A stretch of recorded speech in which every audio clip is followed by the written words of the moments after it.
প্রথম ব্যাপার হচ্ছে যে ২৪-এর গণ অভ্যুত্থানে আমরা যে স্লোগান বলেছিলাম, ফ্যাসিবাদী ব্যবস্থার বিলোপ এবং একটা বৈষম্যহীন বাংলাদেশের কথা আমরা বলেছিলাম, এবং আওয়ামী যে দুঃশাসন তার বিরুদ্ধেই মূলত আমাদের লড়াইটা ছিল।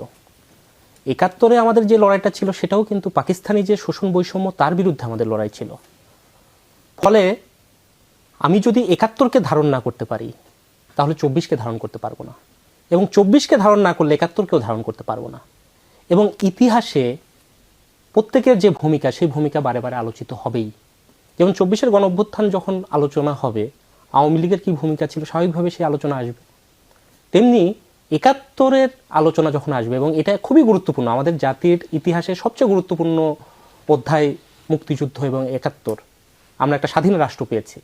সেই রাষ্ট্র গঠনের সময় জামাতে ইসলামের কি ভূমিকা ছিল, স্বাভাবিকভাবে সেই প্রশ্নটা আসবে। এটার মধ্যে দিয়ে বিভাজন তৈরি হয় না, বরং একটা দেশকে যদি সত্যিকার অর্থে গড়ে তুলতে হয়, সেই দেশের মানুষকে যদি সত্যিকার অর্থে মর্যাদার জায়গায় দাঁড় করাতে হয়, তাহলে তার যে ইতিহাসের সঠিক শিক্ষা, সেই শিক্ষাটা সামনে আনতে হয়। এই শিক্ষাটা আমরা কখনো সঠিকভাবে আনতে পারিনি। এই কারণে দেখেন, জাতি গঠনের ইতিহাসে বা পাকিস্তানের পুরো শাসন পর্বে সবচেয়ে আপোষহীন ভূমিকা ছিল মওলানা ভাসানীর।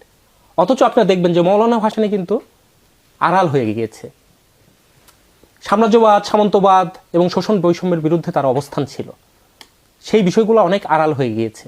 ফলে আমরা যদি সঠিক ইতিহাসটাকে সামনে না আনতে পারি, এবং ইতিহাসে যার যেটা দায় এবং ভূমিকা দুটাকে যদি আমরা সঠিকভাবে না নিয়ে আসতে পারি, তাহলে সত্যিকার অর্থে আমরা যে মর্যাদার জায়গায় দাঁড়াতে চাই, সত্যিকার অর্থে বাংলাদেশকে আমরা একটা এই যে যদি ওই আকাঙ্ক্ষার জায়গায় নিয়ে যেতে চাই, ফ্যাসিবাদের বিলোপ এবং একটা বৈষম্যহীন বাংলাদেশ, তাহলে ইতিহাসের এই দায়বদ্ধতার জায়গাগুলো বারে বারেই আলোচিত হওয়া উচিত।